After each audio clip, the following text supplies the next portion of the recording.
Moi, Gideon, J, étais un membre inutile du groupe de héros, expulsé parce que J était trop faible. Cependant, après que j'ai quitté le royaume, étrange princesse qui m'aimait secrètement m'a suivi. Maintenant, elle va m'obliger à vivre avec elle et prévoit de me lier pour que je ne la quitte plus jamais. Avant d'être renvoyé, J était un chevalier dans le groupe de héros, combattant aux côtés de ma puissante sœur, Ruti. Mais le sage du groupe, Arès, a toujours cru que J était un faible. Pour prouver son point, Arès a créé une barrière magique et m'a défié de la détruire avec une épée ordinaire. Je n'ai même pas pu égratigner la barrière. Arès a utilisé cet échec comme preuve finale et m'a humilié en m'expulsant de leur équipe. Et le pauvre apprenti chevalier n'a pas résisté. Au lieu de cela, j'ai accepté mon destin, changé mon nom en Red et suis parti pour le village paisible de Zoltan pour commencer une nouvelle vie. Mon principal arrêt était la guilde locale des aventuriers où je vendais mes butins quotidiens à la réceptionniste, Megria. En quittant la guilde, j'ai croisé un jeune garçon local nommé Tanta. Le garçon m'admirait beaucoup et a promis que, lorsqu'il serait grand et deviendrait charpentier, il me construirait une pharmacie. Ce soir-là, J était dans ma chambre à compter l'argent économisé en vendant des herbes. J'ai calculé qu'il me faudrait au moins 6 mois pour économiser suffisamment d'argent pour ouvrir ma propre pharmacie. Soudain, il y a eu un coup frénétique à la porte. C était le père de Tanta, Gonz, paniqué comme un lâche. Il a expliqué que Tanta avait contracté une maladie grave et potentiellement mortelle. Je suis immédiatement allé voir si le garçon était réellement en train de mourir. J'ai diagnostiqué que Tanta souffrait d'une maladie rare appelée yeux blancs. Si elle n'était pas traitée dans les 24 heures, le garçon deviendrait aveugle en permanence. D'accord.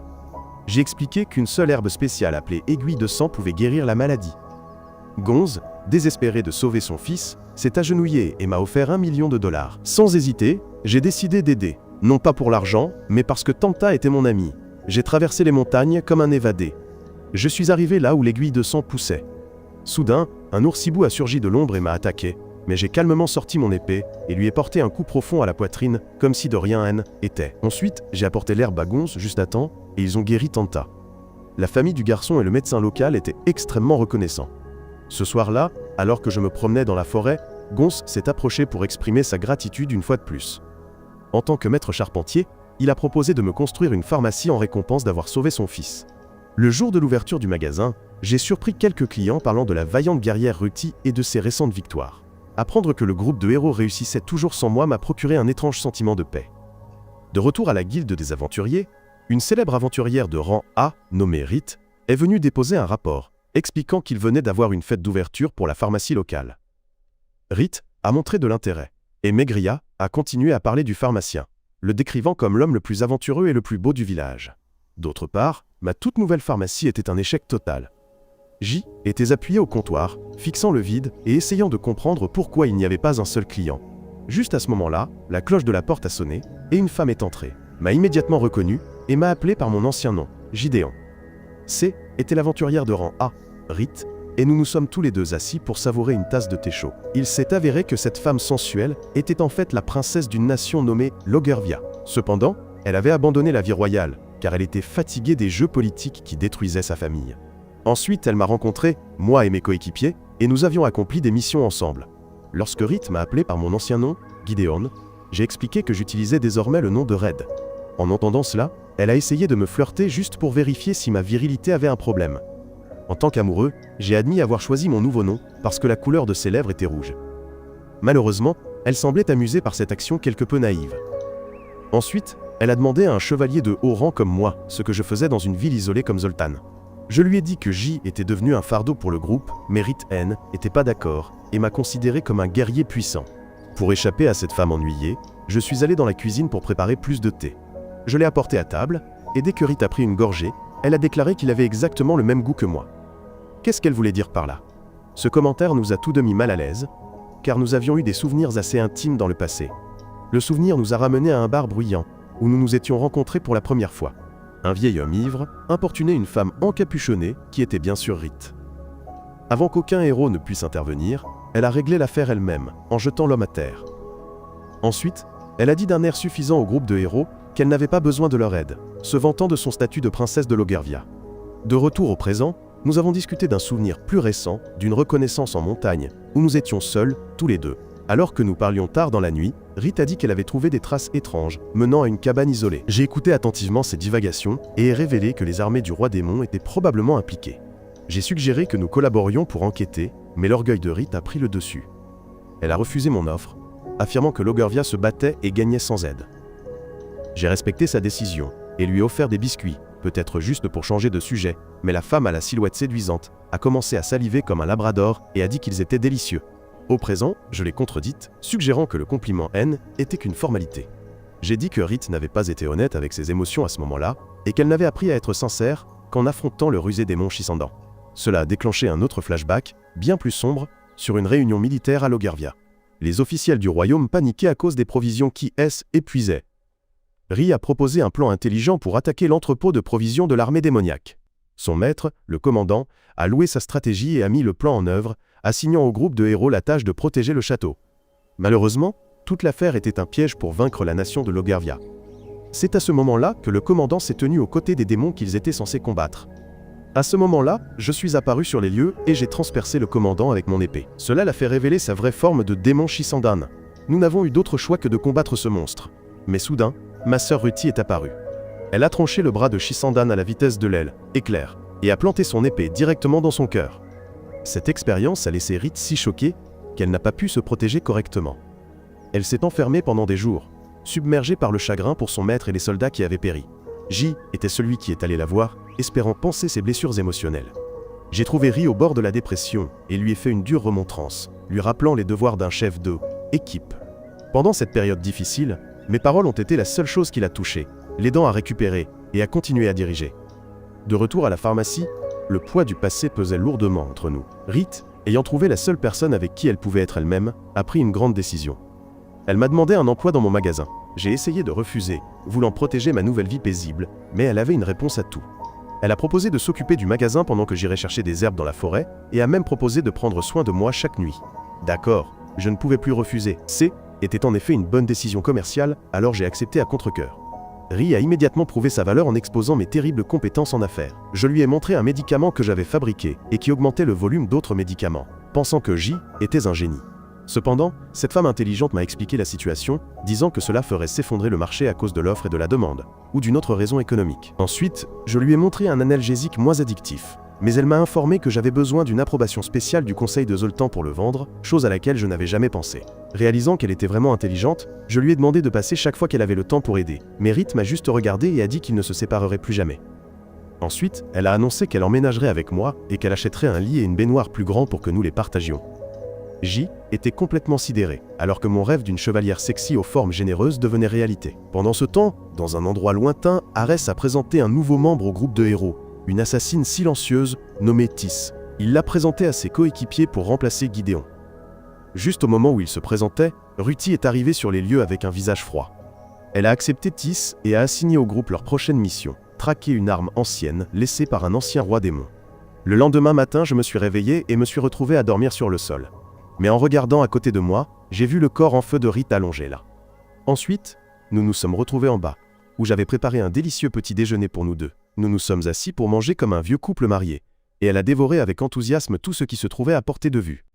Ensuite, elle a agi comme une gestionnaire d'affaires non rémunérée, et a élaboré le plan pour la journée. Elle voulait que le conseil municipal approuve mon nouvel analgésique. Rith a ensuite abordé la question de son salaire. Elle voulait que je sois intime avec elle 2 fois par semaine. Après mûre réflexion sur ma propre santé, j'ai simplement accepté de devenir la propriété de ma nouvelle assistante. Nous sommes ensuite allés en ville pour des affaires. Notre premier arrêt fut le magasin de meubles d'un gobelin. Quand le gobelin a vu la belle princesse avec un homme ordinaire comme moi, il a immédiatement demandé ce qui se passait. Rith a fièrement annoncé qu'elle allait emménager avec moi et a frotté son corps chaud contre le mien. Le gobelin était sans voix, mais il m'a rapidement félicité, supposant que nous sortions ensemble. Je me suis demandé pourquoi le gobelin la traitait si bien alors qu'il était généralement désagréable avec moi. Le gobelin a expliqué que, contrairement à moi qui essayais toujours de marchander, Rith était une cliente qui payait toujours le prix fort. Rith, d'autre part, a choisi un nouveau lit et m'a regardé d'un air séduisant, espérant une nuit passionnée par la suite. Tandis que j'essayais de me maîtriser, Rith a arrangé la livraison du lit à la pharmacie. En partant, elle a mentionné que le magasin du gobelin avait toujours des articles de première qualité. J'ai expliqué que était parce que le gobelin avait amélioré sa bénédiction d'artisan. Ensuite, j'ai révélé un secret sur le fonctionnement des bénédictions. Elles sont conférées au hasard par un dieu nommé Demi, et la seule façon de les améliorer est de détruire quelqu'un d'autre, qui possède également une bénédiction. Ce système tordu encourage fondamentalement les gens à éliminer mutuellement pour acquérir du pouvoir, transformant le monde entier en un bain de sang violent pour les psychopathes. En route vers le bureau du conseil, j'ai trouvé Tanta harcelée par un groupe d'enfants plus âgés. J'ai immédiatement intervenu pour disperser la bagarre. Mais un enfant nommé Ademi a ramassé une pierre et me l'a lancée. Je l'ai paré avec nonchalance et lui ai dit de disparaître avant d'avoir des ennuis. J'ai examiné Tanta et son ami Al, qui étaient également égratignés de la bagarre. Juste à ce moment-là, Rit est arrivée dans toute sa splendeur. Et Tanta a été choquée de la voir avec moi. Elle a expliqué qu'ils étaient de bons amis et qu'elle vivait maintenant avec moi, ce qui a encore plus surpris le garçon. Après avoir pensé le garçon, j'ai demandé à Tanta pourquoi ils étaient battus et il a expliqué qu'Ademi avait simplement commencé à les attaquer sans raison. Allo a ajouté qu'Ademi n'était pas toujours violent, mais qu'il était devenu extrêmement colérique récemment. J'ai compris pourquoi. Ademi venait probablement de réveiller sa bénédiction. J'ai expliqué que les bénédictions pouvaient affecter la personnalité d'une personne. Ademi avait la bénédiction du guerrier, ce qui le rendait naturellement doué pour se battre contre tout ce qu'il pouvait trouver. Parce qu'il a une grande affinité avec elle, la personnalité d'Ademi est déformée pour s'adapter, le transformant en un voyou né, comme les politiciens. Cette révélation horrifie Al, qui avoue ne même pas vouloir de protection divine. Quand j'ai demandé pourquoi, Al a révélé qu'il avait une protection divine de maître d'armes, ce qui lui permettait de maîtriser n'importe quel type d'arme. Cependant, il craignait de devenir violent comme Ademi. Ri et moi avons rapidement réconforté le garçon, lui disant que la protection divine ne le définissait pas. Elle pouvait influencer sa vie, mais elle n'avait pas à le contrôler. Je lui ai assuré qu'il pouvait apprendre à maîtriser sa protection divine et l'utiliser pour le bien. Se sentant un peu mieux, les enfants stupides sont rentrés chez eux. Alors que Rit et moi continuions notre chemin, je lui ai dit qu'une fois que nous serions officiellement partenaires commerciaux, je ne la laisserais pas s'en tirer facilement, ce qu'elle a malicieusement interprété comme une insinuation que je voulais être intime avec elle. Au bureau du conseil, notre proposition pour un nouveau type de médicament a été immédiatement rejetée par un fonctionnaire grognon. Il ne nous a même pas écoutés et nous a simplement mis à la porte. Sans se décourager, Rit a eu une autre idée et a décidé d'aller voir un autre fonctionnaire. Cette personne a expliqué que Dan était stressé, parce qu'un autre médicament qu'ils avaient approuvé le mois précédent était maintenant vendu dans la rue sous forme de poudre illégale et qu'il avait dû faire face à des villageois en colère toute la semaine. Ce scandale avait tellement nui à leur réputation qu'ils avaient même reçu des menaces de mort dans la rue. Cependant, le fonctionnaire aimait la poitrine de Rit, alors il a accepté d'approuver personnellement notre nouveau type d'analgésique. Sur le chemin du retour, je me suis excusé de l'avoir laissé faire tout le travail difficile, mais Rit m'a dit qu'elle était heureuse d'aider. Puis, elle a serré ma main, faisant affluer tout le sang vers ma petite bête. De retour à la pharmacie, nous avons tous les deux réfléchi à la façon de rendre le magasin populaire. Rit a suggéré que j'avais besoin d'un produit phare que tout le monde voudrait acheter. Alors qu'elle savourait mon plat, elle a mentionné par hasard que je devrais servir de la nourriture avec les médicaments, ce qui m'a donné une excellente idée. J'ai utilisé ma compétence de guidage, qui semblait également fonctionner avec la cuisine. Pendant que Rit regardait par-dessus mon épaule, j'ai ensuite utilisé ce mélange sur les plats, les rendant à la fois sains et délicieux. Rit a pris un échantillon de mes nouveaux biscuits médicinaux et a pris une bouchée, ce qui s'est avéré extrêmement délicieux. Le lendemain, elle se tenait sur le trottoir comme une spécialiste du marketing professionnel, distribuant des biscuits dans tout le village. Le plan a été un succès retentissant et ma pharmacie a rapidement été inondée de clients, ce qui a finalement fait prospérer mon entreprise.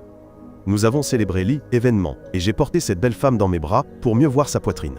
Pendant ce temps, Level, équipe des héros, rencontrait de sérieux problèmes. Le guerrier Danan se disputait ouvertement avec Arès, blâmant les mauvaises décisions du sage qui les avaient empêchés de progresser dans la recherche des armes antiques. Danan a souligné que l'expulsion de Gideon était une grave erreur, faisant remarquer qu'il n'avait jamais rencontré ces problèmes quand il était leur guide. Il a demandé la permission à Ruti d'aller chercher Gideon et elle a volontiers accepté. Ensuite, Danan a parlé à la prêtresse du groupe, Théodora, de leurs soupçons concernant Arès.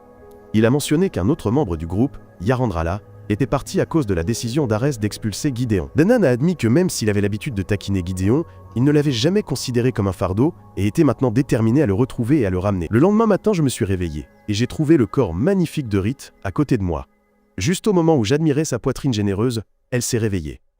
Ensuite, je me suis tenu devant ma pharmacie désormais prospère, pensant à quel point ma vie était devenue étrange. Je n'aurais jamais imaginé diriger une boutique avec une vraie princesse à mes côtés. Juste au moment où nous allions entrer, un groupe d'aventuriers locaux est entré. Bouche bée en voyant la célèbre aventurière de rang A, Rit, travailler derrière le comptoir. Elle a joyeusement annoncé qu'elle avait abandonné l'aventure et vivait maintenant avec moi pour prendre soin de mon petit frère. Oli. Cette nouvelle a été si choquante que l'une des aventurières, une jeune femme qui était clairement tombée amoureuse de moi, a semblé complètement brisée et s'est enfuie du magasin. Ri a ensuite annoncé avec désinvolture qu'elle voulait boire de l'alcool et est allée acheter une bouteille. Dès qu'elle est partie, Albert, le chef du groupe d'aventuriers de rang B, est entré. Je l'ai poliment salué, mais le guerrier aux cheveux argentés est allé droit au but, m'accusant d'avoir tué l'ours hibou dans la montagne. J'ai nié, mais Albert n'a pas cru ma fausse explication. Il a fait remarquer que la coupure sur le corps de la bête était très nette et profonde, compatible avec une puissante attaque par force contondante, exactement le genre de blessure que mon épée de bronze produirait si elle était utilisée par un expert. Malgré cela, j'ai continué à faire l'idiot, ce qui n'a fait qu'irriter davantage Albert. À bout de patience, Albert a sorti son épée et l'a pointée sur mon cou, disant qu'il avait l'intention de m'inviter à rejoindre leur groupe. Mais avant qu'il n'ait pu finir sa phrase, Rith est réapparue de nulle part. Et en un éclair, elle a commencé à l'attaquer. Puis, elle a pointé son épée sur le cou d'Albert, le menaçant froidement de le tuer s'il osait me toucher. Albert a été choqué par cette confrontation, et il s'est enfui précipitamment comme un rat malade. Je suis vite intervenu et l'ai calmé, essayant d'expliquer la situation. Cependant, Rith était toujours en colère, et elle a exigé une explication de ma part. Elle a fait valoir que nous aurions dû éliminer Albert pour son attitude. J'ai dû lui expliquer que tuer Albert, le seul aventurier de rang B de Zoltan, serait une très mauvaise idée pour la sécurité de la ville. Puis, elle m'a demandé pourquoi je n'avais même pas essayé de me défendre. J'ai calmement dit que je savais qu'Albert ne faisait que parader, et ne passerait pas à l'acte.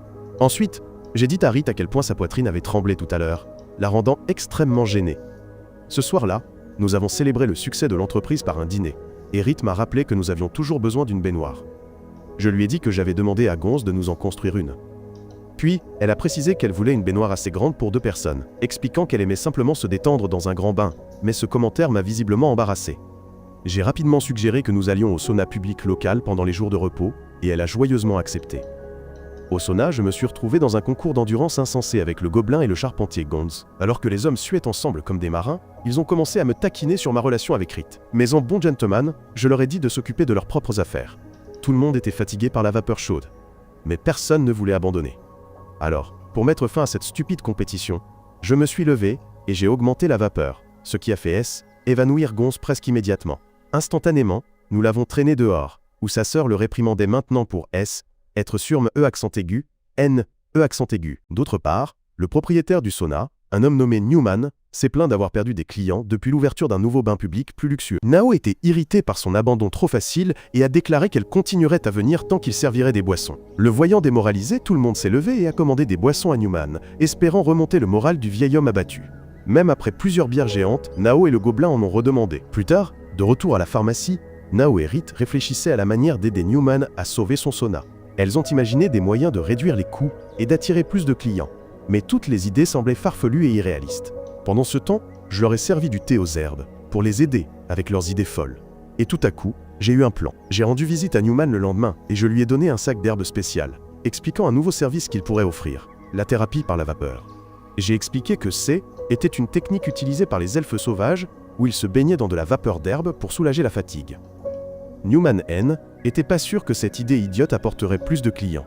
Cependant, j'ai proposé de fournir un approvisionnement constant de ces sacs d'herbe à un prix réduit. Reconnaissant pour l'aide, Newman a accepté de rester en affaires et a décidé d'intégrer cette idée dans son entreprise de sauna.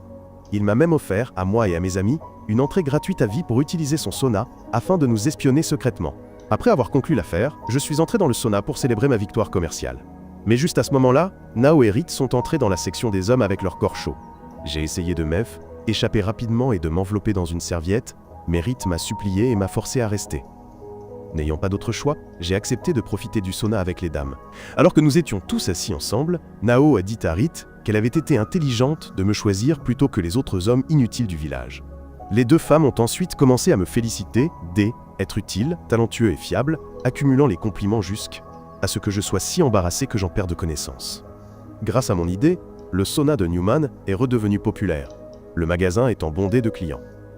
Alors que nous rentrions tous à pied, Rith m'a dit qu'elle n'avait jamais imaginé qu'une vie tranquille à Zoltan puisse être aussi épanouissante. Elle a également finalement expliqué pourquoi elle voulait boire de l'alcool plus tôt. Dans son pays natal, était une tradition pour les couples de boire ensemble avant de devenir intimes. Pendant ce temps, à des kilomètres de là, équipe des héros s'effondrait. Arès était irrité que 2 personnes aient quitté le groupe depuis l'expulsion de Gideon. La nouvelle assassin, Tis, était assise à côté de Théodora, qui lui a demandé si elle était déçue de sa nouvelle équipe. Tis a donné une réponse évasive, disant qu'elle était d'accord avec tout ce que le groupe décidait. Théodora a soupiré et a dit que leur groupe n'avait jamais eu ce genre de conflit jusqu'à ce que Gideon parte. Elle a avoué ne pas comprendre pourquoi il avait été renvoyé et a ouvertement souhaité qu'il revienne. Le lendemain, alors que je travaillais dans ma pharmacie, un officiel d'apparence arrogante de la guilde des aventuriers nommé Garant est apparu avec ses sbires. Il a exigé de parler à Rith immédiatement, mais moi, un idiot professionnel, je leur ai dit d'attendre l'ouverture de la pharmacie. Cependant, Garent a insisté sur le fait que c'est était urgent et m'a même implicitement menacé. Mais voyant mon attitude sincère, Garent a décidé d'attendre un peu plus. D'autre part, Rit m'a dit de faire attendre Garent et ses hommes pendant des heures, comme si elle faisait une farce à des amis sur TikTok. Alors que Garent fumait de rage à l'extérieur, une silhouette louche de la guilde des voleurs s'est glissée dans le magasin. Il m'a offert une précieuse pièce d'elfe, une petite fortune, en échange du départ de Rit. J'ai ri de l'offre, disant à l'homme que Rit était inestimable et que 1000 pièces ne suffiraient pas. Le voleur a semblé respecter ma sincérité, mais a quand même laissé l'offre sur la table, au cas où je changerais d'avis. Dehors, Rit refusa également les offres de Garent. Ses sbires ont essayé de lui offrir jusqu'à $1 milliard, mais elle a annoncé qu'elle avait signé un contrat à vie avec moi. Ri les a également avertis que s'ils essayaient de me chasser de la ville, elle partirait avec moi. En entendant tout cela, Jom le Zondi était fou de joie et l'est attiré plus près de moi. Puis, j'ai sorti un bracelet en ambre et le lui ai offert, le qualifiant d'acompte pour son travail à vie. Ri m'a taquiné, disant qu'un tel cadeau pourrait lui faire des idées, ce qui m'a fait rougir et bégayer que je pouvais lui en acheter un autre.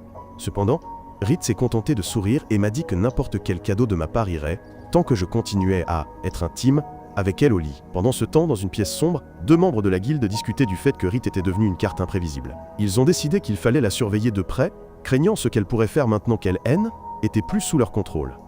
Ri étant une ancienne aventurière exploratrice, sa retraite pour devenir mon assistante semait la panique parmi ses anciens collègues. Elle, être vert feuillu et sombre, était en colère parce que même la guilde des brigands n'avait pas pu convaincre Rit, et elle choisit d'agir comme une méchante. Ri se retrouva ensuite à penser qu'elle n'aurait jamais imaginé pouvoir vivre une vie aussi simple et heureuse avec moi. Son esprit dériva vers leurs jours tumultueux au sein du groupe de héros.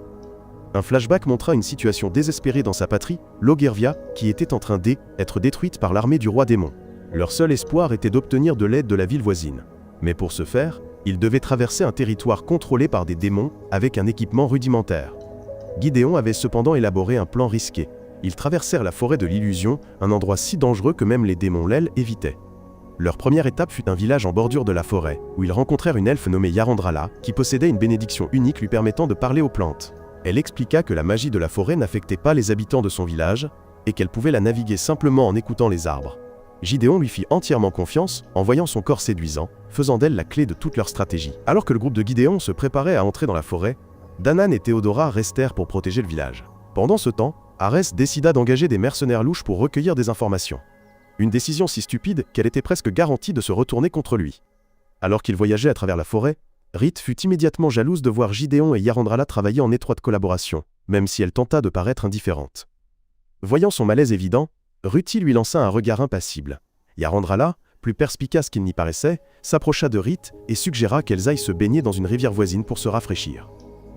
Ri hésita d'abord, mais elle accepta finalement de s'immerger pour se débarrasser de son malaise. Arès ne voulait pas attendre, mais Gideon avait permis aux filles de se détendre un moment. Alors qu'elles nageaient avec leur corps séduisant dans l'eau, Yarandrala alla droit au but, demandant à Rit si elle aimait Gideon. Elle lui dit que son béguin était trop évident, et que Gideon l'aimait probablement aussi. Elle conseilla à Rit d'être plus joyeuse et honnête au lieu d'être toujours en colère par honte. Rit demanda si Yarandrala avait des sentiments pour lui, mais l'elfe nia, disant qu'elle ne pouvait pas se contenter des petites choses humaines, car elles ne durent pas longtemps. Elle considérait Gideon comme un ami cher et espérait qu'il puisse vivre une vie simple pour lui-même, car il se poussait toujours à la limite pour le groupe. Alors qu'ils se préparaient à reprendre leur voyage, ils furent pris en embuscade par des éclaireurs démons. Il s'avéra que les mercenaires qu'Arès avait engagés étaient des agents doubles qui les avaient vendus. Cependant, Gideon ne paniqua pas et élabora rapidement un nouveau plan. Lui et Yarandrala serviraient d'appât, tandis que Rit et Ruti briseraient l'encerclement de l'ennemi. Selon le plan, Équipe prit position et fonça droit dans le territoire ennemi. La bataille commença et le plan fonctionna parfaitement, principalement parce que Ruti était passé en mode de combat total et avait massacré chaque éclaireur démon sur leur chemin. Une fois qu'ils se furent regroupés, Ruti serra son frère dans ses bras, s'excusant de l'avoir mis en danger. Après avoir assuré l'aide pour son royaume, Rit décida de rester à Logervia pour aider à reconstruire la nation, ne voulant pas gêner Gideon et sa sœur. De retour au présent, Rit se sentait reconnaissante que le destin les ait réunis. Alors qu'elle sortait pour une livraison, un aventurier aléatoire l'affronta, menaçant de révéler au royaume entier que leur précieuse princesse était intime avec un homme. Rit n'accorda aucune importance à ces menaces. Elle lui dit qu'elle préférait cette vie, et partit, le laissant sans voix. Loin de là, Ruti était éveillée dans sa tente, incapable de dormir. Elle repensa au jour où elle avait découvert que son frère avait quitté le groupe. Arès lui avait menti droit dans les yeux, affirmant que Gideon était parti de son propre gré. La bénédiction divine de Ruti, qui semblait inclure un détecteur de mensonges intégré, était violemment activée. Elle sentit sa tromperie et l'attaqua instinctivement. Un éclair de sa véritable et terrible puissance éclata à travers son extérieur calme.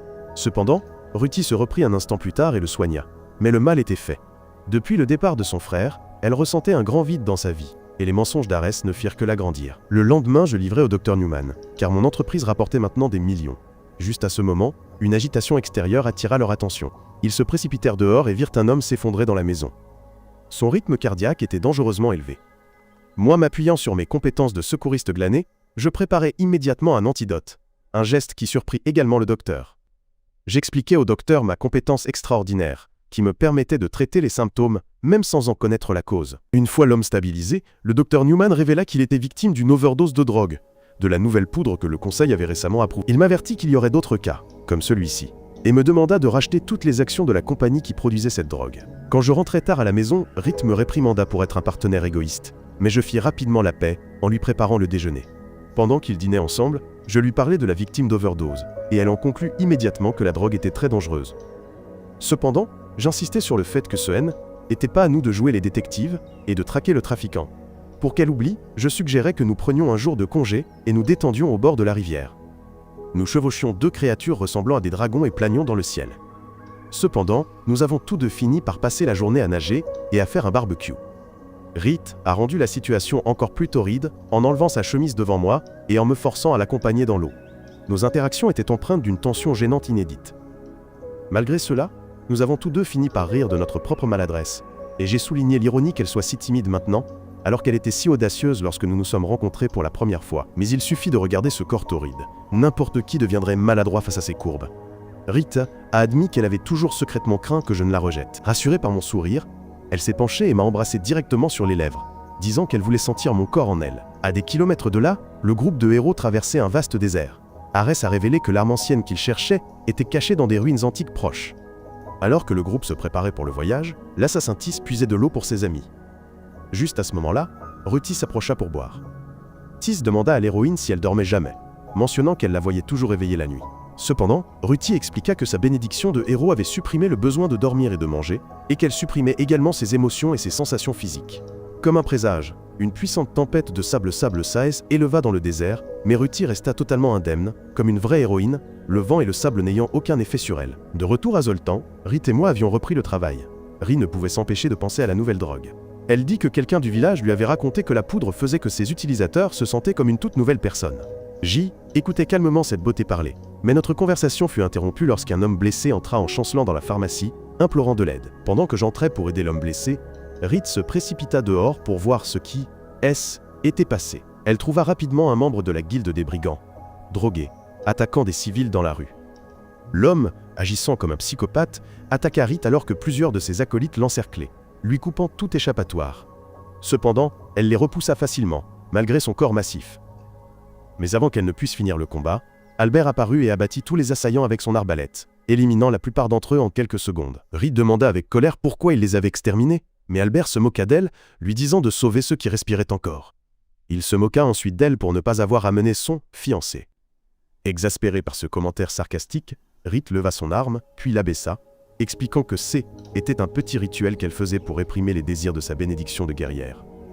Après cela, Rit retourna à la pharmacie et s'allongea sur ma petite chose, frémissante.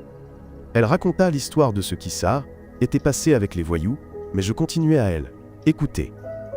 Quand je lui demandais ce qu'elle voulait faire à ce sujet, Rit dit simplement qu'elle voulait continuer à sentir le parfum masculin qui émanait de moi.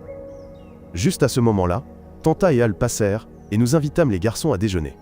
Al parla de son anxiété, ayant l'impression que sa bénédiction de maître d'armes était une malédiction. Je supposais que était parce qu'il n'avait pas encore choisi une arme à maîtriser. Rit expliqua que sans maîtriser une compétence, son anxiété ne disparaîtrait probablement jamais, ce qui frustra le garçon. Après mûre réflexion, Al dit qu'il voulait seulement aider son père dans son travail de transport de marchandises. J'ai donc suggéré qu'il pourrait maîtriser l'utilisation d'une corde pour protéger son arrière et prévenir de futurs traumatismes psychologiques infantiles. Les garçons partirent, et une femme nommée Ria, du groupe d'Albert, vint au magasin pour s'excuser de son comportement. Ri se montra immédiatement hostile envers elle, mais Ria expliqua qu'Albert prenait trop de quêtes de la guilde, essayant de compenser un été paresseux, et épuisé. Sa bénédiction de champion le poussait à accomplir de grandes choses. Mais comme il n'avait jamais complètement maîtrisé sa puissance, il s'est retrouvé coincé à Zoltan, un endroit qu'il détestait secrètement. En entendant cela, je lui assurai qu'Albert ne quitterait pas le groupe, car un échec ne progresse jamais. Il se contentait de pourrir sur son lit en regardant des résumés d'animes. Dans un bar lointain, le bagarreur d'Annan buvait pour noyer son chagrin lorsqu'un inconnu l'approcha, lui proposant de l'aider à retrouver Gideon. De retour à Zoltan, une tempête se levait dehors tandis que je préparais un verre de lait chaud au miel, quelque chose que je faisais pour ma sœur. Quand je mentionnai Ruti, Rit se demanda ce que l'héroïne faisait ces jours-ci. Cette question me plongea dans un flashback de notre enfance. Un jeune raid vit d'autres enfants s'accrocher à leur mère pendant un orage. Immédiatement, je m'approchai de Ruti, feignant d'avoir peur du tonnerre juste pour pouvoir lui tenir la main. Ruti dit qu'elle m'aimait, et je le lui dis aussi. Quand elle me demanda si je serais toujours là pour elle, j'expliquai que je devais quitter le village pour devenir un chevalier, afin de pouvoir partir à l'aventure avec elle. Cependant, je promis de lui rendre visite pendant les vacances, et Ruti me demanda d'apporter du lait chaud et du miel du champ de bataille pour elle. Malheureusement, le souvenir fut brisé par un coup violent à la porte.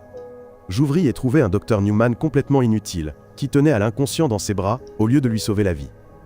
Tandis qu'une tempête tropicale se formait dehors, Al fut amené à l'intérieur pour recevoir des soins médicaux. Les blessures du garçon étaient graves, pleines de fragments de pierre, et je me demandais ce qu'il faisait dehors pendant une tempête, comme un homme de Floride.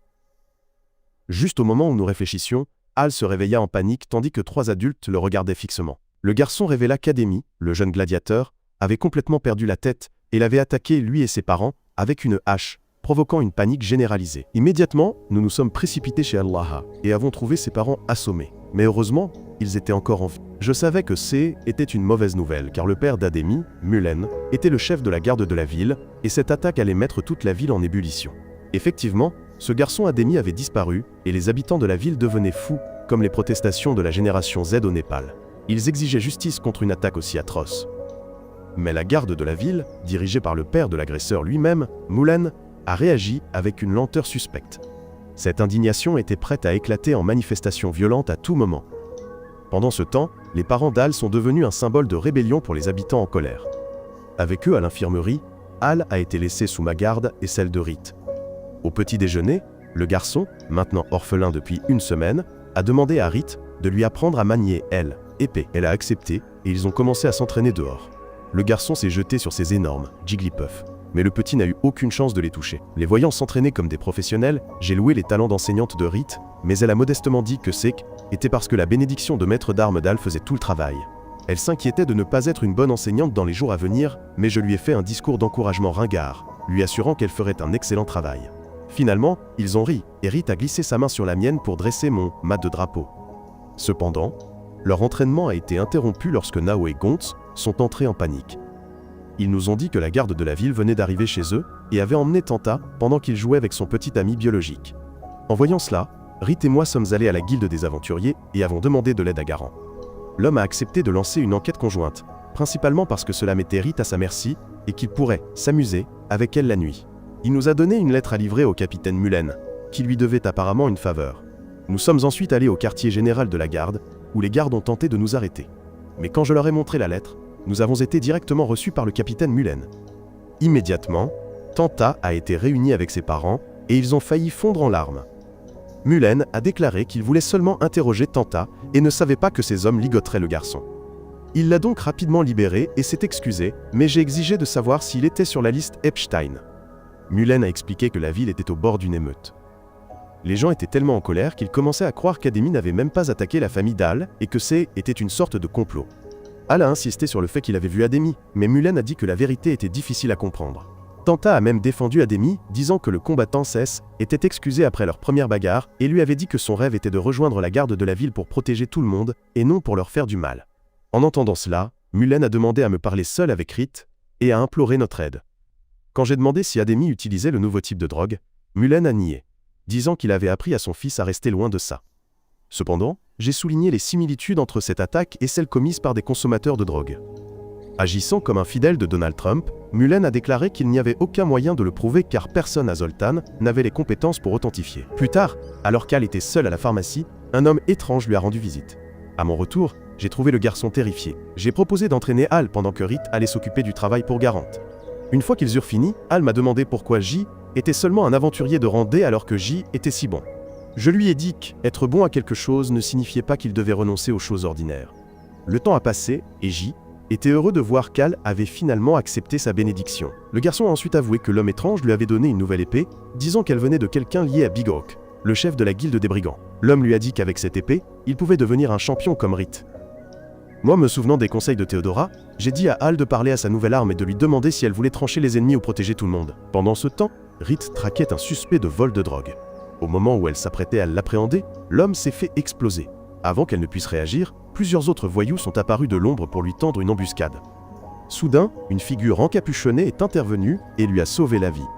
L'homme s'est révélé être Danan, le combattant de l'Aile, équipe des héros. Il a expliqué qu'il cherchait Gideon, mais après l'avoir vu avec une femme aux formes généreuses, il a décidé de le laisser tranquille. Danan a ensuite révélé un problème bien plus grand. Les hommes qui l'avaient attaqué N n'étaient pas de simples voyous, C étaient des démons rôdeurs. Il lui a proposé d'échanger des informations. Et lorsque Rith a accepté et est rentrée chez elle. Pendant ce temps, Danan l'a regardé partir avec un air sinistre, comme s'il venait de souiller son pantalon. Lorsque Rith est revenue à la boutique, elle a immédiatement sauté sur mes genoux. Pendant que nous discutions, je lui ai parlé de la nouvelle épée d'Al. En tant qu'experte en magie, elle a immédiatement détecté un sort de localisation sur la lame. Quelqu'un n'avait pas seulement donné une arme à un enfant, mais voulait aussi suivre chacun de ses mouvements. Submergée par les événements de la journée, Rith m'a serré fort, se demandant combien de temps leur vie paisible pouvait durer. Elle a frotté son corps chaud contre le mien et a fini par ériger une autre épée dans mon pantalon. Le lendemain, j'ai entendu des manifestants dehors, et j'ai découvert que Big Hawk avait payé des gens pour créer une émeute. Une manœuvre intelligente pour dérouter la garde de la ville. La politique a maintenant infiltré même nos animes, mes amis. Au loin, elle, équipe des héros, combattait un démon géant dans d'anciennes ruines. Ruti a ordonné à Tis de trouver l'arme pendant qu'il s'occupait du monstre, qu'elle a ensuite facilement vaincu. Elle s'est tournée vers Arès et lui a dit sans détour que si elle avait autrefois couvert son frère, elle ne ferait pas la même chose pour lui car il devrait être capable de se défendre. Arès s'est tu, se souvenant à quel point il était plus facile de lancer des sorts avec Gideon à ses côtés, mais il a chassé cette pensée. Pendant ce temps, Tis est revenu, ayant trouvé leur butin, le vaisseau personnel de l'ancien seigneur démon, alors qu'il montait à bord. Tis a demandé à Ruti si elle voulait aller quelque part. Ruti a poliment admis qu'il y avait un endroit spécial, mais a dit qu'elle devait d'abord accomplir les devoirs d'un héros. Cette nuit-là, Rith et moi inaugurions enfin notre nouveau lit double. Avec un petit gars, prêt, j'ai invité ma copine à se faire plaisir et elle s'est rapprochée de moi. Elle a défait mes boutons et j'ai aussi révélé sa poitrine pulpeuse. Mais Rith est devenue nerveuse à l'idée d'intimité, car il y avait un enfant qui dormait dans la pièce voisine. Ainsi, tous deux ont décidé d'aller dormir sans donner aux spectateurs de scènes d'action. Le lendemain matin, Rith a enfilé un sweat à capuche et est sortie pour attirer les voyous. Armée de LOL et épée piège d'Al, qui contenait un sort de localisation, elle a réussi à engager les hommes de Big Hawk dans un combat. Alors qu'ils se jetaient sur elle, Rith les a combattus avec un sourire aux lèvres. Cependant, elle a remarqué quelque chose d'étrange. Ce N n'étaient pas des voyous ordinaires. C étaient des démons Rox. Pendant ce temps, le type louche qui avait donné l'épée à Al est réapparu à la pharmacie. Il a kidnappé le garçon et l'a emmené directement à Big Hawk, qui prévoyait de faire du garçon une marionnette politique comme Joe Rogan et ses amis, le héros des habitants mécontents de South Marsh. Big Hawk s'est présenté à Al, monologuant sur la façon dont il avait gagné du pouvoir en éliminant quiconque se mettait en travers de son chemin. Maintenant, il voulait encore plus de pouvoir, c'est pourquoi il avait créé la drogue qui ravageait Zoltan. Cette masse verdâtre infectée a révélé le nom de la drogue. La bénédiction du démon, une concoction hideuse faite à partir des cœurs de 50 démons Rox. Il a expliqué qu'une bénédiction aléatoire de naissance pouvait gâcher la vie d'une personne, mais avec la bénédiction du démon, il pouvait repartir de zéro. Le plan directeur de Big Hawk était d'utiliser Al pour obtenir le soutien de la foule en colère et devenir le leader de facto de la ville. Ainsi, pour commencer, il a fait venir Ademi, qui a admis avoir utilisé la poudre pour devenir plus fort. Dehors, une foule était enragée et prête à se battre. Juste au moment où deux idiots aléatoires s'engageaient dans un combat insensé, Big Hawk a traîné Al devant eux. Tout le monde était ravi de voir le garçon sain et sauf, mais Big Hawk a ensuite prononcé un grand discours sur les injustices auxquelles ils étaient confrontés en tant qu'étrangers à Zoltan. Il a mentionné l'attaque contre la famille d'Almar et a dit qu'Ademi n'avait pas été puni parce que son père était le capitaine de la garde. Il a poussé Ademi en avant et a encouragé Al à se venger sur le champ, lui disant être l'aile, étincelle, qui embraserait le vieux Zoltan. Cependant, le garçon a hésité à attaquer son ami, réalisant qu'il n'était pas dans un métro de New York. Voyant cela, Big Hawk a tenté de le manipuler, disant que même s'il avait donné de la drogue à Ademi, le garçon avait essayé d'achever les parents d'Al de son propre gré. Il a ajouté que puisque Ademi avait maintenant 2 bénédictions, Selkultal, éliminé rendrait Al incroyablement fort. Sans hésiter une seconde, Al a pris Al-Blal, épée. Mais au lieu d'abattre Ademi, il a coupé les cordes qui le ligotaient. déclarant que son arme ne voulait pas qu'il commette un crime. Big Hawk était furieux à ce sujet, alors il a maintenant donné une hache à Ademi, sachant que la bénédiction du démon déclencherait un désir meurtrier. Mais avant qu'Ademi ne puisse la saisir, une figure encapuchonnée l'a désarmé en un clin d'œil. L'homme s'est révélé être raide. J'ai attrapé Alice et Ademi et les ai mis en sécurité pendant que le démon vert hurlait de fureur. Ensuite, j'ai donné à Ademi des médicaments pour contrer les effets de la drogue. Juste à ce moment-là, un complice nommé Bois les a rencontrés et a emmené les enfants dans le cadre de notre plan. Maintenant que les enfants étaient en sécurité, j'ai affronté Big Hawk et ses hommes. Albert, qui travaillait maintenant pour le Gobelin, m'a attaqué comme Marco Rubio lors des primaires républicaines, mais j'ai facilement paré son assaut, révélant que j'avais caché ma vraie puissance tout ce temps. J'ai demandé ce qu'était réellement Big Hawk, et le Gobelin a avoué qu'il était en fait un démon nommé Balil, qui avait possédé le vrai Big Hawk. Je me suis moqué, disant au démon qu'il aurait du mal à prendre le contrôle d'une ville aussi paresseuse que Zoltan. Le démon a acquiescé, c'est pourquoi il avait recruté Albert, un autre paria désabusé avec des ténèbres dans le cœur et des poches vides. Albert a fulminé contre la vie lente de Zoltan, disant qu'il préférait mourir plutôt que d'être un nobody. Il a admis avoir fait un pacte avec un démon, mais a déclaré qu'il n'était pas le diable. J'ai fait remarquer que ses actions avaient entraîné de nombreuses morts. Albert a appelé cela un sacrifice nécessaire pour atteindre son objectif d'unir Zoltan, de la transformer en une puissance militaire, et de rejoindre la guerre contre le Seigneur démon. Il m'a invité à le rejoindre, disant que j'avais les qualités pour devenir un héros. Juste à ce moment-là, la garde de la ville les a encerclés. J'ai dit à Albert que était juste un pharmacien et que l'arrêter était le travail de la garde. Cependant, Albert a refusé d'être arrêté comme un criminel et m'a demandé de lui offrir la mort d'un héros et m'a attaqué. D'un mouvement fluide, j'ai esquivé l'assaut et lui ai tranché le bras proprement, lui disant qu'il avait le potentiel d'être le sauveur de Zoltan, mais qu'il était paralysé par son obsession d'être un héros. Pendant ce temps, Big Hawk a utilisé la magie pour faire léviter Al et Ademi au-dessus de la foule. Al a annoncé à tout le monde qu'il pardonnait à Ademi et voulait redevenir amis. En entendant cela, la foule en colère a perdu toute raison de se battre et a commencé à rentrer chez elle. Cette nuit-là, Rhys et moi nous détendions enfin dans notre nouvelle baignoire géante. Rhys m'a demandé pourquoi je n'avais pas rejoint Albert, alors qu'il y avait une chance de réintégrer la carrière de héros. Alors que les tétons de Rhys se sont durcis et que mon cima-traveuve de drapeau s'est dressé, nous avons commencé à parler. C'est alors que je l'ai rapproché et lui ai dit que tout ce que je voulais était d'être avec elle, parce que j'aimais la couleur de ses lèvres, ce qui la fit rougir. Ailleurs, l'homme nommé Big Hawk a rendu visite au vrai Big Hawk, mais le gobelin a reconnu qu'il était le général démon Shisandan. Shisandan a averti l'autre démon, Balil, du danger de vendre la bénédiction du démon aux humains. Balil a déclaré qu'il l'avait fait pour saboter les plans du seigneur démon, puis il a annulé le contrat avec Big Hawk. Il a téléporté le démon dans la cellule d'Albert, où les deux ont commencé à se disputer. Mais en quelques minutes, le démon avait créé un nouveau contrat avec Albert, et était échappé de la cellule par une sorte de magie noire. Le lendemain, Alain commença sa toute première véritable aventure avec ses professeurs. Je le regardais partir, me demandant si son dos était en sécurité face aux professeurs. De retour au camp du groupe de héros, Ares était en pleine crise existentielle, comme l'avocat d'Andrew Tate, regardant Ruthie partir avec Tis sur leur vaisseau spatial. Théodora lui dit froidement que l'héroïne pouvait très bien se débrouiller sans lui, puis elle entra dans la tente de Ruthie et découvrit qu'elle avait laissé son vibromasseur, un signe clair qu'elle allait déraper. De retour à Zoltan, le général démon Shisandan, toujours déguisé en l'utile aventurier Big Hawk, rapporta l'accomplissement de sa mission à Maigria à la guilde. Ses bonnes actions le qualifièrent officiellement pour devenir un aventurier de rang B, et il continua à feindre d'aider la ville en enquêtant sur l'affaire de la drogue du don du diable, jouant une longue partie d'échecs comme Elon Musk. Pendant ce temps, Ruthie et Tis étaient en route pour Zoltan. L'objectif de Ruthie était de trouver un alchimiste pour créer davantage de drogue du don du diable. Il fut révélé qu'elle avait rencontré le faux Big Hawk, qui avait gémi devant elle et lui avait fourni tous les détails. Sans réfléchir une seconde, elle avait dévoré la poudre comme des bonbons, laissant même le démon perplexe. En conséquence, Ruthie découvrit que ces drogues étaient la seule chose qui pouvait contenir son don de héros et lui permettre de ressentir des émotions humaines normales. Elle dit à Tis qu'une fois arrivée, elle serait traitée comme une roturière, une demande qui inquiéta la stoïque assassin. À la pharmacie, les affaires étaient lentes et je m'ennuyais à mourir. J'essayais de trouver un nouveau produit phare pour attirer les clients par ce temps glacial.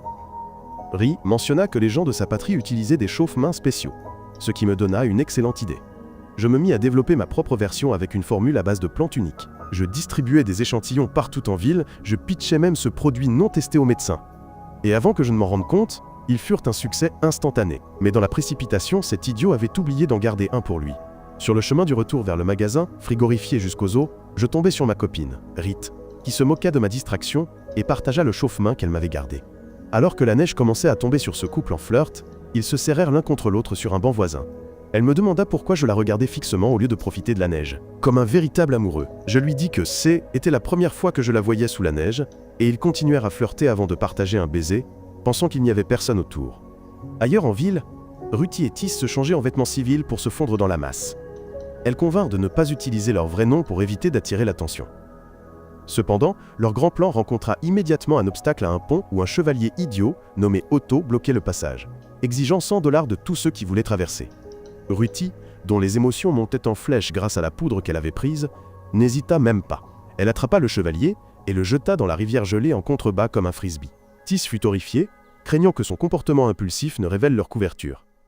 Un instant plus tard, je passai sur ce pont et trouvai un Otto nu, essayant de me soutirer de l'argent pour de nouveaux vêtements et une armure. L'homme exhiba ses abdos et menaça de me donner une bonne raclée. Cependant, je jetai nonchalamment Otto dans la rivière sans dire un mot. La virée chaotique de Ruthie à Zoltan continua alors qu'elle traînait un monstre tué jusqu'aux portes de la ville, annonçant qu'il causerait des problèmes plus tard. Tis était presque en panique, stressé par la façon dont les actions de Ruthie les faisaient remarquer. Puis, je me suis arrêté à un stand de nourriture où je me suis retrouvé par hasard à côté de Tis. Moi, un analyste, étudiais les manières de Tis. Je remarquai ses armes cachées coûteuses et sa posture professionnelle, et en déduisis qu'elle devait être une assassin professionnelle entraînée de Russie. Tis, à son tour, m'analysa. Elle vit les cicatrices et les callosités sur mes mains et me reconnut comme un guerrier aguerri qui avait survécu à d'innombrables batailles au lycée. Les deux experts se regardèrent avec suspicion, mais ne dirent rien, emportant leur nourriture. De retour à leur auberge, Tis avertit Ruthie à propos de l'homme qu'elle avait rencontré, affirmant qu'il était dangereux et pourrait leur causer des problèmes. Elle expliqua qu'il avait reconnu son équipement dissimulé, ce qui signifiait qu'il devait être l'un des meilleurs aventuriers de Zoltan. Un homme sans raison évidente de vivre dans une ville aussi tranquille, à moins qu'il n'ait un ver mangeur de cerveau de l'intérieur. Ruthie supposa qu'elle parlait de Big Hawk, le nouvel héros de Rambé. Mais Tis dit que les apparences pouvaient être trompeuses. Elle insista sur le fait que l'homme avait le comportement d'un véritable chevalier entraîné. Elle demanda à Ruthie s'il devait collaborer avec lui ou le combattre. En réponse, Ruthie dit qu'il ne pouvait pas collaborer avec lui, car l'alchimiste qu'elle recherchait était actuellement emprisonné dans la prison de Zoltan. Ruthie, tentant de planifier une évasion, essayait de penser comme son frère Gideon l'aurait fait, souhaitant qu'il soit là pour l'aider. Au même moment, une fée se précipita dans la pharmacie avec ses charmantes cuisses extraterrestres et m'emmena d'urgence, moi et Rite, chez une patiente malade, une puissante élémentaire d'eau. Je l'examinai et déterminai qu'elle était drainée de son énergie spirituelle par une puissante malédiction. Je lui donnai quelques médicaments pour l'aider et Rite émit l'hypothèse que la récente vague de froid en ville était probablement liée à la même malédiction. Puis, Ruthie trouva l'alchimiste Godwin dans sa cellule et lui demanda de lui fabriquer davantage du don du diable. L'alchimiste fut horrifié par le regard mort et vide qu'elle lui lança et accepta de faire tout ce qu'elle voulait. Après l'avoir libéré, Ruthie remarqua qu'il avait plusieurs blessures et demanda à Tis de lui recommander une bonne pharmacie. Tis, se souvenant de la bonne nourriture du stand, lui parla du nouveau magasin populaire qui vendait ses excellents articles et chauffe-main. Maintenant, Ruthie et Tis arrivèrent à la pharmacie. Alors que Ruthie passait la porte, elle et moi nous sommes regardés. Pendant un instant, nous avons tous deux été choqués, mais le choc de Ruthie s'est rapidement transformé en un bonheur sans limite. Elle se précipita et étreignit son frère disparu depuis longtemps. Toutes les personnes présentes dans la pièce furent complètement stupéfaites d'apprendre que le pharmacien local et l'héroïne étaient frères et sœurs.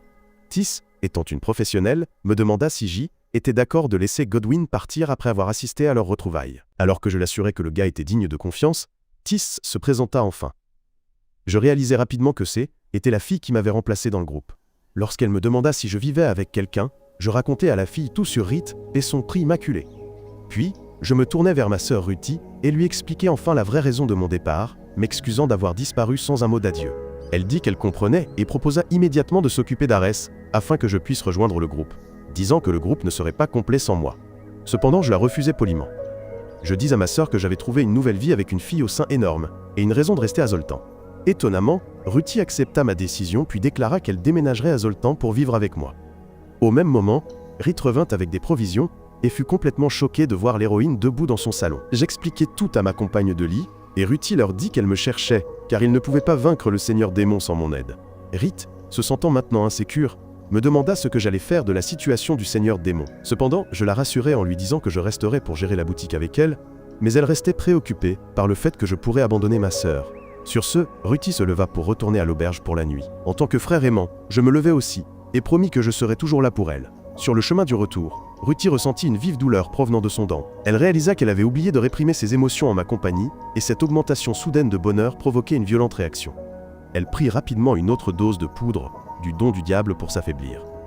De retour à la pharmacie, Rit remit en question ma décision, insistant sur le fait que ma sœur avait clairement besoin de moi. Cependant, je dis à ma fille principale que j'y réfléchirais comme un véritable homme alpha.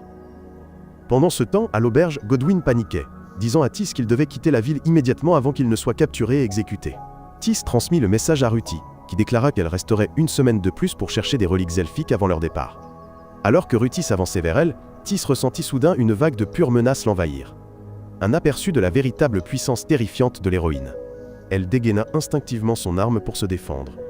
Cependant, Ruti s'excusa immédiatement, disant qu'elle ne voulait pas faire de mal, et Tis réalisa qu'elle avait réagi de manière excessive, comme les détracteurs de Charlie Kirk.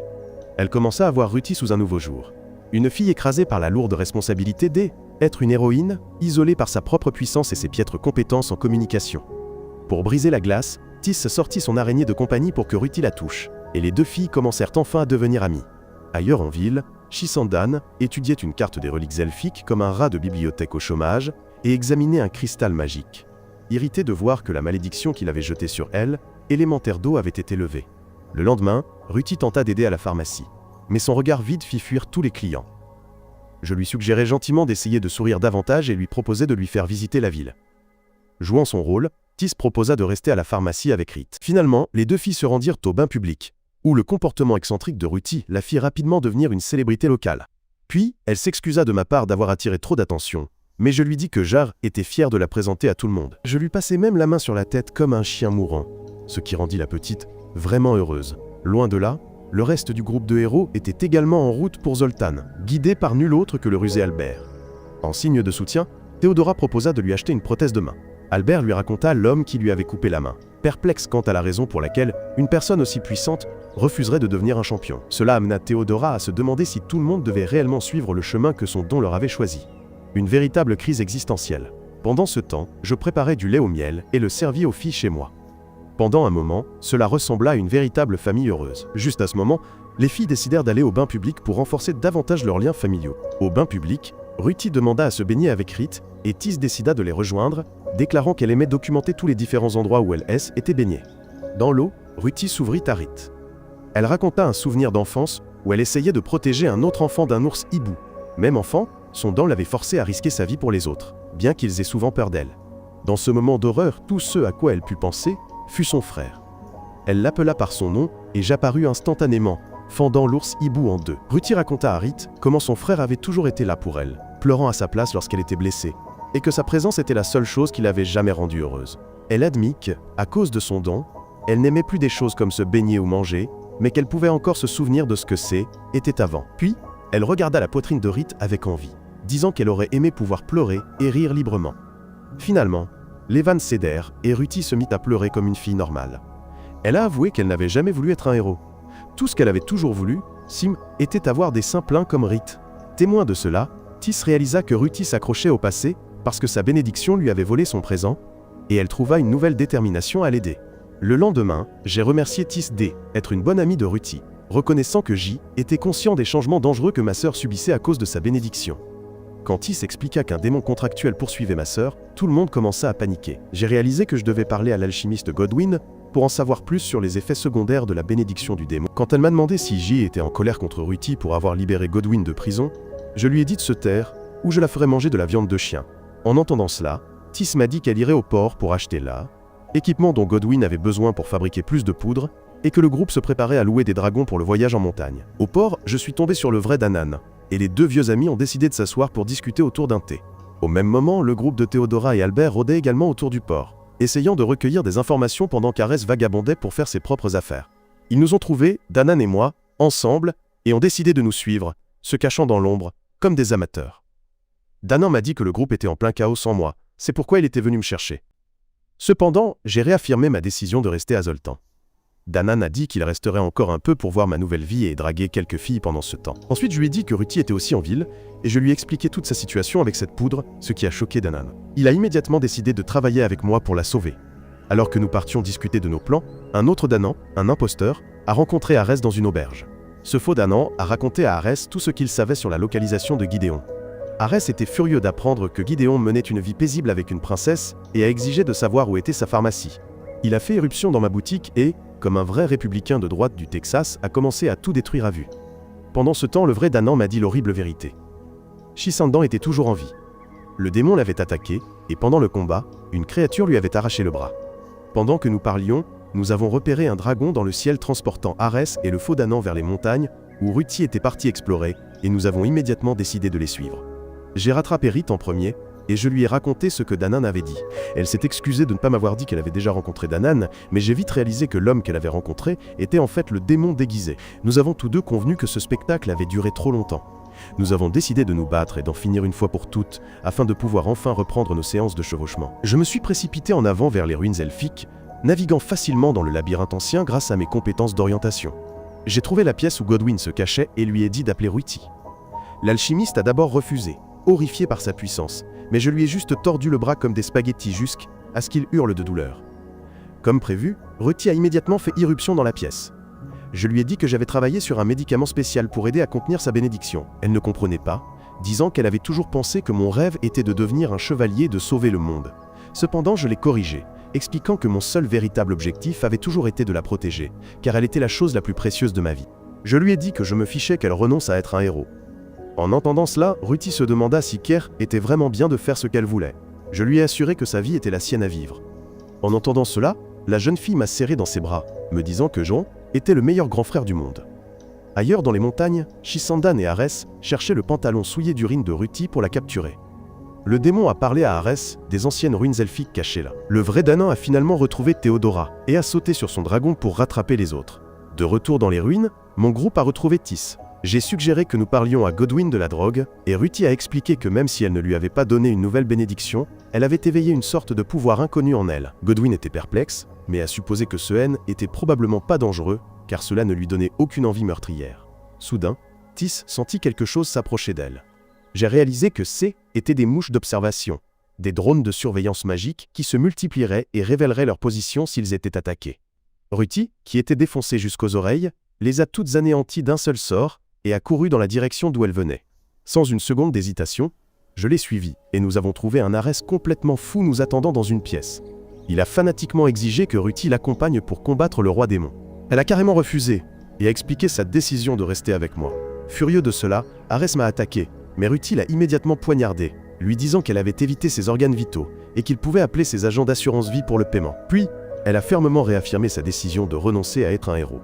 Juste à ce moment-là, Shisandan est arrivé et a proposé d'aider le sage blessé. Ares, qui mettait enfin les pièces du puzzle ensemble, réalisa que l'homme n'avait pas de bénédiction, ce qui signifiait qu'il devait être un démon. Shisandan a suggéré qu'ils travaillent ensemble, séduisant Ares en lui disant qu'une puissante relique du premier héros était cachée profondément dans ses ruines.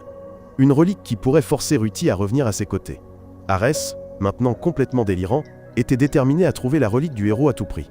Il croyait que le but même de son existence était de combattre aux côtés de son héros, Ruti, et il ferait tout pour que cela devienne réalité. De retour avec le groupe, Rit a raconté à tout le monde leur rencontre avec le sage fou, et ils ont réalisé que les mouches d'observation étaient son œuvre. Pendant ce temps, Tis a détecté les mouvements d'Ares à proximité, confirmant qu'il se dirigeait vers les niveaux inférieurs des ruines avec une autre personne, qu'ils ont deviné être Shisandan. Avec cette information, tout le groupe a décidé de le suivre pour contrecarrer tous les plans stupides qu'il avait mis en place. Et Godwyn n'a eu d'autre choix que de suivre comme Mike Pence pour être en sécurité. Pendant ce temps, Théodora a conduit Danan dans les ruines. Elle lui a dit qu'elle l'avait amené là parce qu'elle voulait qu'il soit à ses côtés quoi qu'il arrive. Danan, qui n'avait pas de temps pour ses paroles énigmatiques, lui a juste dit de faire ce qu'elle voulait pendant qu'il faisait de même. Ensuite, il a défoncé son chemin à travers les ruines et a trouvé Ares et Shisandan. Le démon l'a immédiatement attaqué, mais Danan, boosté par son nouveau bras prothétique, l'a facilement maîtrisé.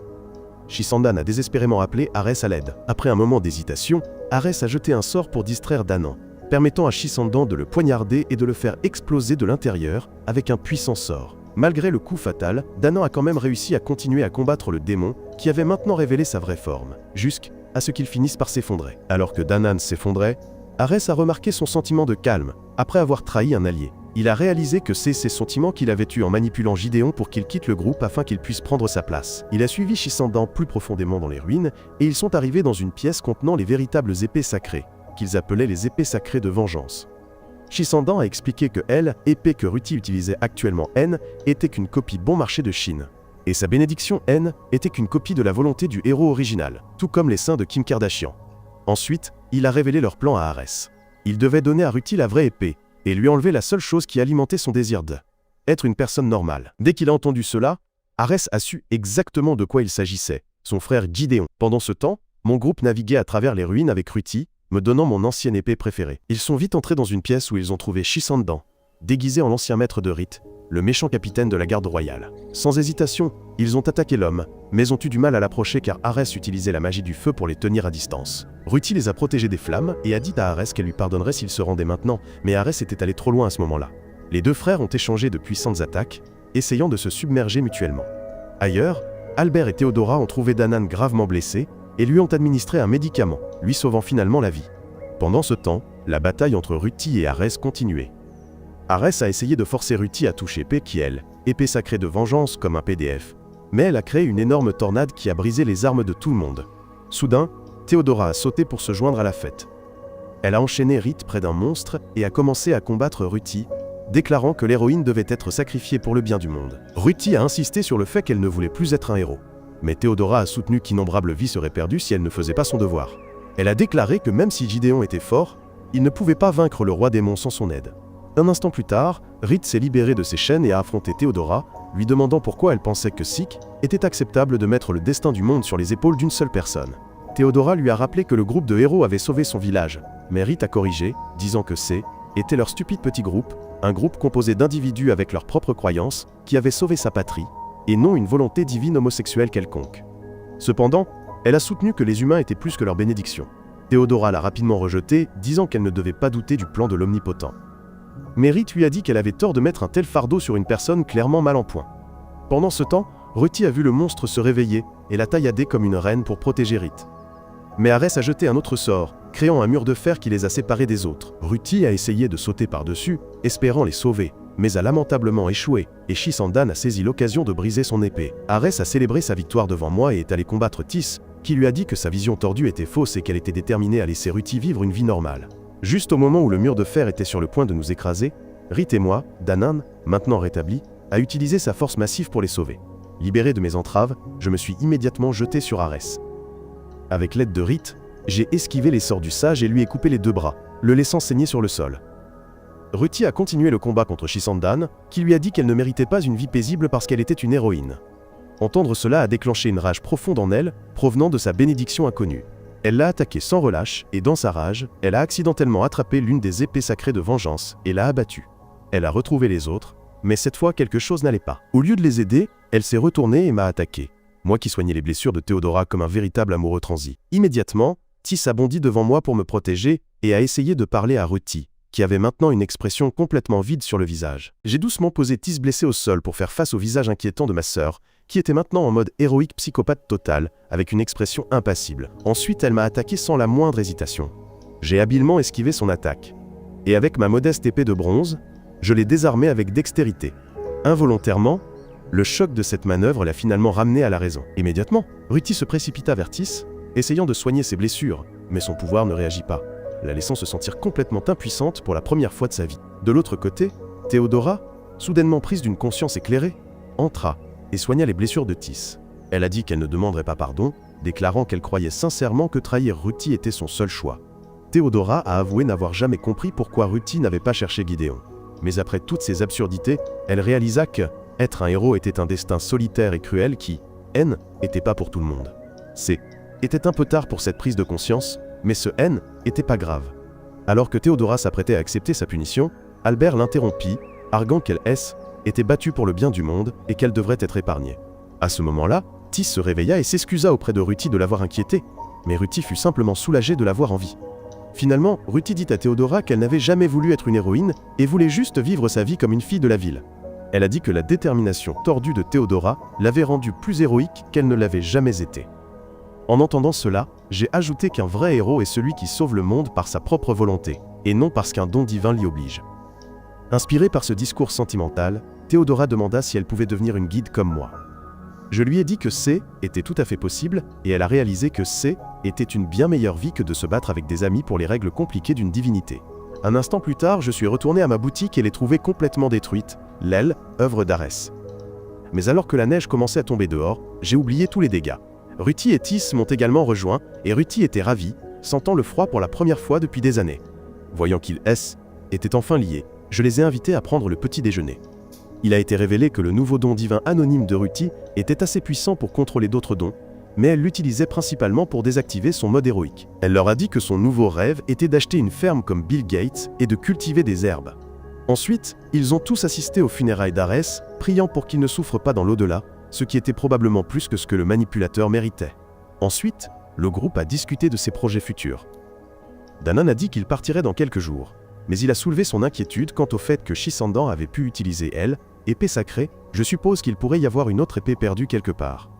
De retour à la boutique, qui avait été entièrement restaurée par Gons, Rit m'a avoué qu'elle avait une peur irrationnelle de se réveiller un jour et de me trouver parti.